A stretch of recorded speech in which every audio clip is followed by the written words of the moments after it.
हो भपराह्न खैर, सभी अच्छे स्वास्थ्य में पहुंचे, वे सभी उत्सुकता से लौटे, अच्छी ऊर्जा, अच्छे उत्साह के साथ, और फिर से एक साथ होने के लिए उत्साहित थे। और जैसा आपने कहा, हम एल्चे जा रहे हैं, एक नवोन्नत टीम जो बहुत उच्च स्तर पर प्रदर्शन कर रही है, अच्छी प्रतिस्पर्धा कर रही है, अच्छा फुटबॉल खेल रही है।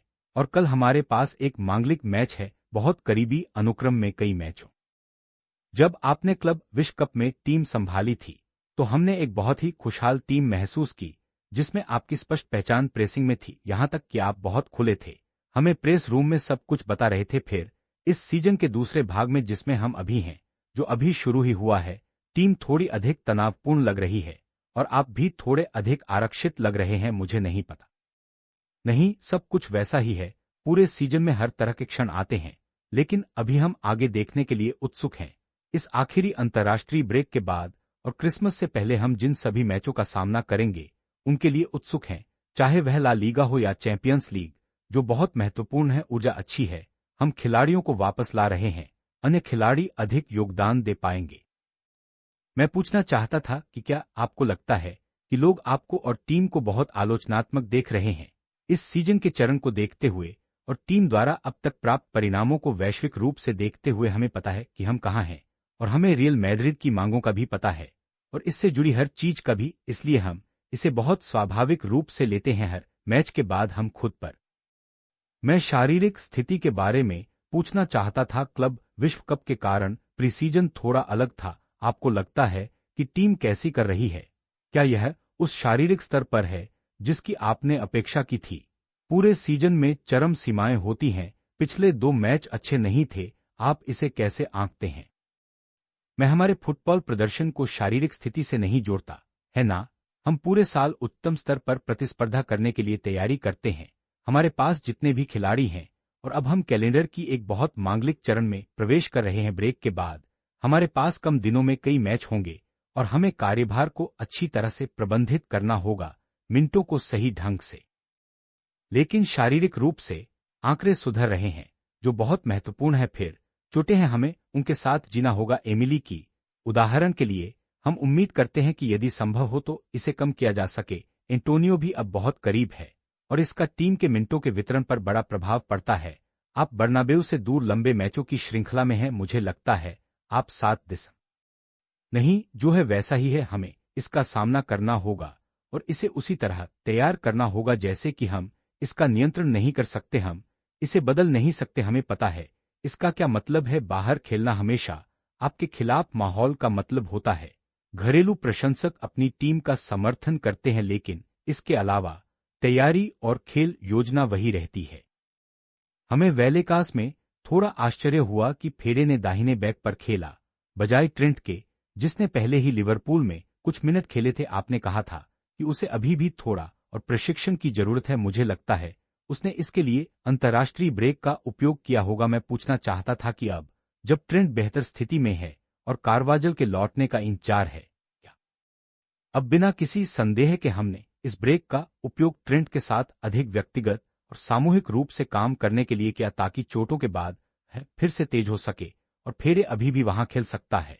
इसलिए इसके बाद यह केवल मैच दर मैच निर्णय होंगे, लेकिन जाहिर है ट्रेंट का बेहतर आकार में होना हमें उस स्थिति में अधिक विकल्प खोलता है, और केवल वही नहीं, अन्य खिलाड़ी। उदाहरण के लिए, मिली ने हाल ही में ब्राजील के लिए दाहिने बैक पर खेला, यहां तक कि राउल भी यह कर सकता है, इसलिए विकल्पों की सीमा थोड़ी बढ़ सकती है। पिछले 2 मैचों में म्बाप्पे ने लक्ष्य पर कोई शॉट नहीं किया और मैड्रिड ने गोल नहीं किया। आपको कितना चिंता है कि टीम इस स्थिति के लिए विकल्प नहीं खोज सकी? हाँ, हर मैच के बाद हमने सब कुछ विश्लेषित किया, और हम लिवरपूल या वेलेकास में गोल नहीं कर पाए। ये बातें केवल किलियन पर निर्भर नहीं करती, उनकी टीम भी मायने रखती है। जब हम कम गोल कंसीडित करते हैं, तो यह केवल डिफेंडरों की वजह से नहीं होता, यह पूरी टीम का काम होता है। और जब हम गोल नहीं करते, तो हमें विकल्प खोजने होंगे, है ना? केवल स्ट्राइकर नहीं, विंगर्स ने रास्ते खोजने होंगे, और गोल वापस आएंगे। मुझे कोई संदेह नहीं है। मैं कोर्टोइस के बारे में पूछना चाहता था। आपने अपना करियर फुटबॉल इतिहास के कुछ बेहतरीन गोलकीपरों के साथ प्रशिक्षण और प्रतिस्पर्धा करते हुए बिताया है। अब जब आप थिबाउट को हर दिन देखते हैं, न केवल पिछले मैचों के आधार पर बल्कि हाल के सीजनों पर भी, क्या आपने कभी मैड्रिड जैसे नहीं, थिबाउट के साथ, जैसा आपने कहा, न केवल पिछले मैचों में बल्कि पिछले सीजनों में और खासकर बड़े प्रतियोगिताओं के सबसे निर्णायक क्षणों में चैंपियंस लीग में ऐतिहासिक रूप से फाइनल तक पहुंचना संभव था क्योंकि उसके पास ऐसे क्षण और बचाव हैं जिन्हें हर कोई याद करता है।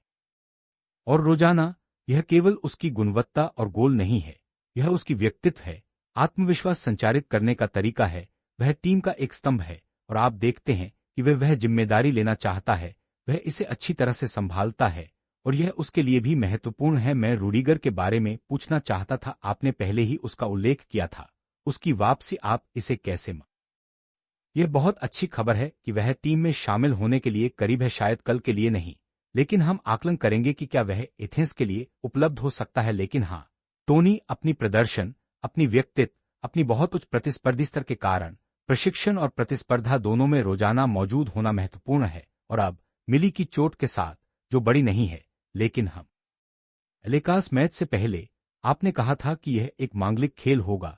जैसा कि आपने आज कहा है, अंतर्राष्ट्रीय ब्रेक से आने पर खिलाड़ी अलग गतिशीलता के साथ लौटते हैं। आप उन्हें कैसे समझाते हैं कि यह वास्तव में एक मांगलिक मैच है, केवल एक नवोन्नत टीम के खिलाफ मैच नहीं, खासकर तब जब उन्होंने 12 में से केवल 3 मैच हारे हैं।